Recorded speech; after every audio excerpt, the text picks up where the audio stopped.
Hello my dear friends, मैं राजकुमार और आप देख रहे हैं राज ज्ञान दृष्टि। आज हम बात करने जा रहे हैं उत्तर अटलांटिक संधि संगठन नाटो की। तो जो सामान्य परिचय है इसका, तो यह उत्तरी अटलांटिक संधि संगठन नाटो की स्थापना 4 अप्रैल 1949 को 12 संस्थापक सदस्यों द्वारा अमेरिका के वाशिंगटन में किया गया था और यह एक अंतर सरकारी सैन्य संगठन है और इसका मुख्यालय बेल्जियम की राजधानी ब्रुसेल्स में अवस्थित है। वर्तमान में इसके सदस्य देशों की संख्या 30 है और नाटो यूरोप और उत्तरी अमेरिका के देशों के मध्य एक सैन्य संगठन गठबंधन है। वर्ष 2017 एवं 20 में क्रमशः मोंटेनेग्रो और उत्तरी मैसिडोनिया को सदस्य देश के रूप में शामिल किया गया। नाटो सामूहिक रक्षा के सिद्धांत पर काम करता है, जिसका तात्पर्य एक या अधिक देशों पर आक्रमण सभी सदस्य देशों पर आक्रमण माना जाता है। ज्ञातव्य है कि यह नाटो के अनुच्छेद 5 में निहित है और इस अनुच्छेद को पहली बार संयुक्त राज्य अमेरिका पर हुए आतंकवादी हमले 11 सितंबर 2001 के बाद लागू किया गया था। नाटो में कोई भी निर्णय सभी 30 सदस्यों के सामूहिक इच्छा के आधार पर ली जाती है। नाटो के सदस्य देशों का कुल सैन्य खर्च विश्व के सैन्य खर्च का 70% से अधिक है, जिसमें अमेरिका अकेले अन्य यूरोपीय देशों की तुलना में अधिक खर्च करता है। नाटो का क्या उद्देश्य है? तो इसकी स्थापना के समय प्रमुख उद्देश्य पश्चिम यूरोप में सोवियत संघ की साम्यवादी विचारधारा को रोकना था और राजनीतिक और सैन्य तरीकों से अपने सदस्य राष्ट्रों की स्वतंत्रता और सुरक्षा की गारंटी प्रदान करना था और वर्तमान और भविष्य के खतरों से निपटने के लिए नवाचार एवं अनुकूलन के साथ साथ उपकरणों के निर्माण को प्रोत्साहित करना और सदस्य देशों के बीच एकजुटता और सामंजस्य की भावना पैदा करना। तो यूरोप में व्यक्तिगत स्वतंत्रता, लोकतंत्र, मानव अधिकारों एवं कानून के शासन के समान मूल्यों के आधार पर स्थायी शांति सुनिश्चित करना, अपने सदस्य देशों के क्षेत्र की रक्षा करना और जब संभव हो तो संकट को कम करने के लिए भी प्रयास करना। किसी भी सदस्य देश को राष्ट्रीय सुरक्षा के मामले में निर्धारित प्राथमिक उद्देश्यों को प्राप्त करने के लिए अपनी पूरी क्षमता के साथ उपयोग करने के लिए मजबूर करना और अंतर्राष्ट्रीय स्तर पर उत्पन्न होने वाले नए खतरों से निपटने हेतु न केवल सामूहिक रक्षा प्रदान करना बल्कि संकट की स्थितियों का प्रावधान करने के साथ साथ सरकारी सुरक्षा को प्रोत्साहित करना भी है। समुद्र या समुद्र के संभावित खतरों से अपने सहयोगियों को रक्षा करने में मदद करना, आतंकवाद को किसी भी रूप में स्वीकार न करना। नाटो की ऐतिहासिक पृष्ठभूमि क्या रही है उसको हम जानेंगे। तो जब सोवियत संघ ने 1948 में बर्लिन की नाकेबंदी की तो पश्चिम यूरोपीय पूंजीवादी देशों को साम्यवाद के प्रसार का भय लगने लगा। अंततः पश्चिमी यूरोपीय देशों की सुरक्षा के लिए अमेरिका के नेतृत्व में नाटो नामक प्रतिरक्षा संगठन का निर्माण किया गया और फलतः इसके जवाब में सोवियत संघ ने वर्सा पैक्ट किया और इस प्रकार शस्त्रीकरण को बढ़ावा मिला और जिसके कारण अमेरिका और सोवियत संघ के संबंधों में तनाव बढ़ता गया। नाटो के कार्य क्या हैं? तो नाटो आतंकवाद की समस्या से निपटने के साथ साथ आतंकवादी हमले के परिणामों का प्रबंधन करने के लिए नई क्षमताओं और प्रौद्योगिकियों का विकास करता है और नाटो लोकतांत्रिक मूल्यों को बढ़ावा देने और अपने सदस्यों देशों की समस्याओं को हल करने के अलावा न केवल विश्वास का निर्माण करता है बल्कि रक्षा और सुरक्षा मामलों पर परामर्श और सहयोग की अनुमति भी देता है।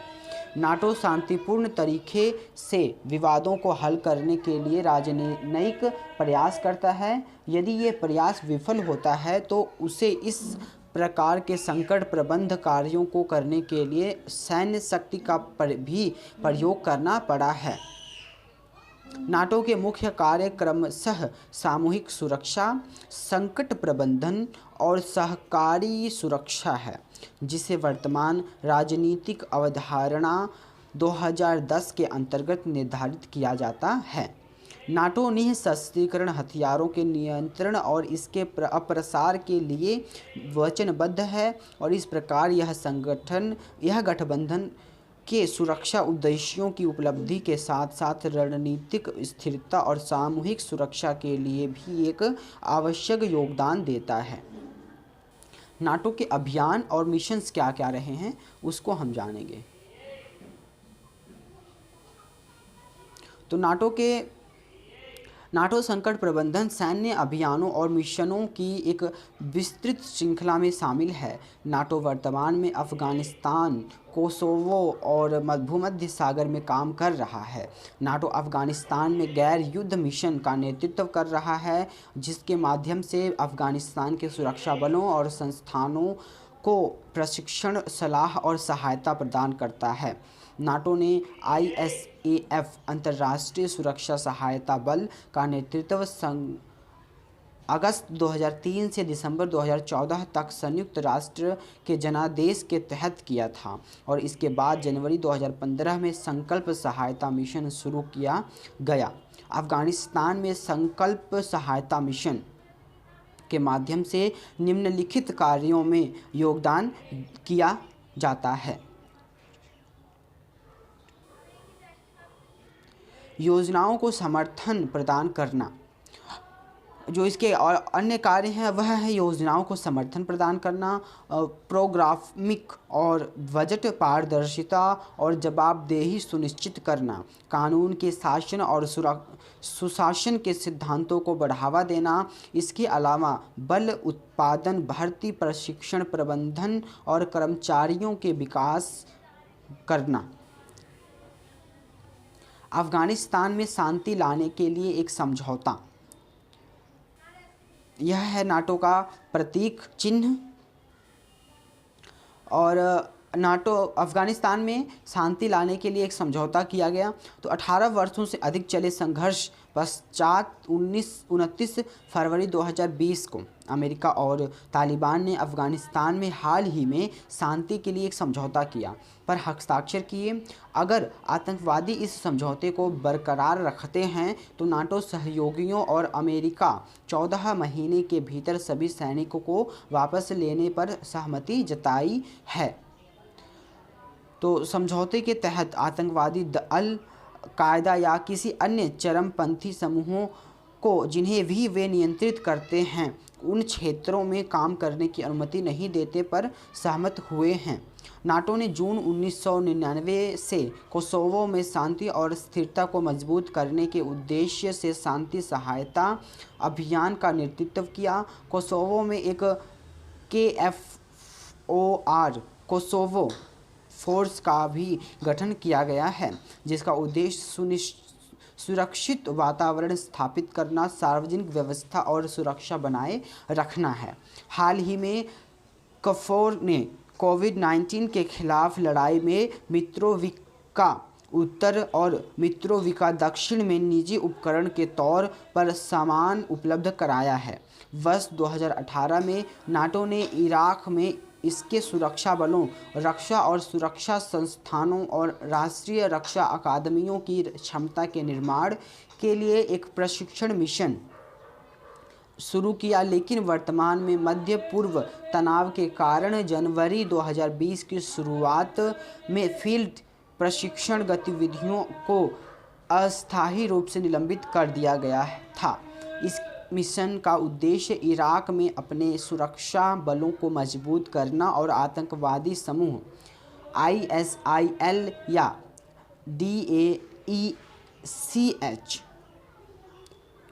के पुनरुत्थान को रोकने में मदद करके आतंकवाद के खिलाफ लड़ाई में योगदान देना है।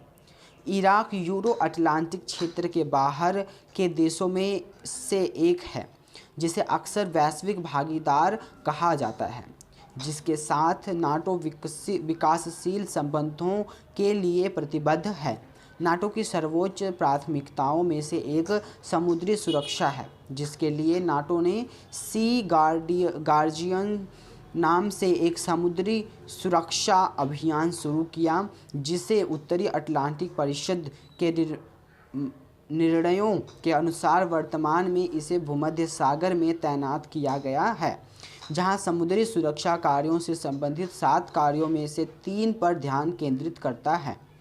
यह 3 कार्य निम्नलिखित हैं: समुद्री स्थिति जन्य जागरूकता के लिए समर्थन, आतंकवाद के खिलाफ लड़ाई में योगदान, समुद्री सुरक्षा क्षमताओं के निर्माण में योगदान, और इसके अतिरिक्त 4 अन्य कार्य हैं: नेविगेशंस की स्वतंत्रता को लागू करें, समुद्री अंतः विषय क्रियाओं को अंजाम देना, सामूहिक विनाश के हथियारों के प्रसार और परिवहन के साथ साथ तैनाती को भी रोकना, और महत्वपूर्ण बुनियादी ढांचे की रक्षा करना। 2008 के पश्चात नाटो ने संयुक्त राष्ट्र के अनुरोध पर अफ्रीका के हॉर्न और हिंद महासागर में अदन की खाड़ी में समुद्री डकैती से निपटने के अंतर्राष्ट्रीय प्रयासों का समर्थन किया। नाटो ऑपरेशंस ओशन शील्ड का नेतृत्व कर रहा था, जो न केवल जहाज़ों को बचाने का कार्य करता है, बल्कि क्षेत्र में सुरक्षा के सामान्य स्तर को बेहतर बनाने के साथ साथ समुद्री डकैती को रोकने और विफल करने में भी मदद करता है। नाटो 15 दिसंबर 2016 को ऑपरेशंस ओशन शील्ड को समाप्त कर देने के बाद भी समुद्री डकैती के खिलाफ लड़ाई में संलग्न है। नाटो ने अफ्रीकी संघ के साथ मुख्य रूप से 3 क्षेत्रों में अपना सहयोग विकसित किया है: परिचालन में समर्थन करना, क्षमता निर्माण के लिए समर्थन करना, अफ्रीकी स्टैंड बाय फोर्स ASF की स्थापना और निरंतरता के लिए समर्थन करना। परिसंचालन समर्थन को रणनीतिक, वायु और समुद्री परिवहन के लिए समर्थन के साथ साथ रोमालिया में अफ्रीकी संघ मिशन IMISOM के लिए अमिशम के लिए समर्थन करना है। नाटो और अफ्रीकन यूनियन के साझेदारी और को मजबूत करने और इनको साथ लाने के लिए सहयोग समझौते पर हस्ताक्षर किए गए हैं। नाटो स्काई पुलिस एक सामूहिक विशुद्ध रूप से रक्षात्मक मिशन है, जिसमें इंटरसेप्टर की निरंतर उपस्थिति शामिल है, जो उल्लंघन और संक्रमण की स्थिति में तुरंत प्रतिक्रिया करने में सक्षम है। नाटो के वे देश जो संसाधन संपन्न हैं उन लोगों की मदद कर रहे हैं जिनके पास अपने क्षेत्र के लिए एयर पुलिसिंग की सुविधा नहीं है। नाटो को प्रतिनिधिमंडल प्रत्येक सदस्य देश का ब्रुसेल्स में एक स्थायी प्रतिनिधिमंडल है, जिसकी अध्यक्षता एक राजदूत द्वारा की जाती है। उत्तर अटलांटिक परिषद NAC, नॉर्थ अटलांटिक काउंसिल, उत्तरी अटलांटिक परिषद नाटो का सबसे प्रमुख अंग है। प्रत्येक सदस्य देश एक प्रतिनिधि परिषद में बैठता है और यह सप्ताह में कम से कम एक बार या आवश्यकता अनुसार विभिन्न स्तरों पर मिलता है। इसकी अध्यक्षता महासचिव करते हैं, जो प्रमुख मुद्दों पर समझौते तक पहुंचने में सदस्यों की सहायता करता है। अब नाटो के महासचिव संगठन का सबसे सर्वोच्च अंतर्राष्ट्रीय अधिकारी होता है और वह अलायंस के भीतर परामर्श और निर्णय लेने की प्रक्रिया को संचालित करता है। यह नाटो के मुख्य प्रवक्ता भी होता है और संगठन के अंतर्राष्ट्रीय सचिवालय के प्रमुख हैं, जो नाटो मुख्यालय में राष्ट्रीय प्रतिनिधिमंडलों को सलाह, मार्गदर्शन और प्रशासनिक सहायता प्रदान करता है। अब परमाणु योजना समूह के पास नीति मामलों पर परिषद के समान अधिकार हैं और उपर्युक्त के अलावा नाटो एजेंसियां और अधीनस्थ समितियां भी हैं जो नाटो के साथ सामंजस्य बनाए रखते हैं। अब सैन्य संगठन और संरचना क्या है नाटो की, उसको जानेंगे। तो सैन्य समिति नाटो के सदस्य देशों के रक्षा प्रमुखों से बना है। जब किसी मुद्दे पर राजनीतिक तरीके से समाधान नहीं निकलता है तो फिर उसके लिए मिलिट्री ऑपरेशंस का रास्ता बनाया जाता है। नाटो के पास अपनी खुद की सेना बहुत कम होती है, इसलिए जब किसी देश के खिलाफ मिलिट्री ऑपरेशंस की बात आती है तो सदस्य देश स्वेच्छा से इस अभियान के लिए अपनी सेना भेजते हैं और जब मिशन समाप्त हो जाता है तो सेना अपने देश में दोबारा लौट जाती है। स्पष्ट है कि नाटो अपने सदस्य देशों की सहायता के लिए न केवल राजनीतिक तरीका अपनाता है बल्कि ज़रूरत पड़ने पर सैनिक सहयोग भी करता है। नाटो के समक्ष सुरक्षा की चुनौती, तो आतंकवाद के खतरे से निपटना और परमाणु हथियारों के प्रसार और बड़े पैमाने पर विनाश के अन्य हथियार WMD के प्रसार को रोकना, बैलिस्टिक मिसाइल रक्षा BMG का विकास से संबंधित चुनौतियां, साइबर हमले से बचाव, कामचलाऊ विस्फोटक उपकरणों का संयोजन, ऊर्जा के उत्पन्न होने वाले जोखिमों को कम करना, पर्यावरण से संबंधित चुनौतियां प्रमुख हैं और सैन्य अभियानों के दौरान मानव तस्करी का मुकाबला करना।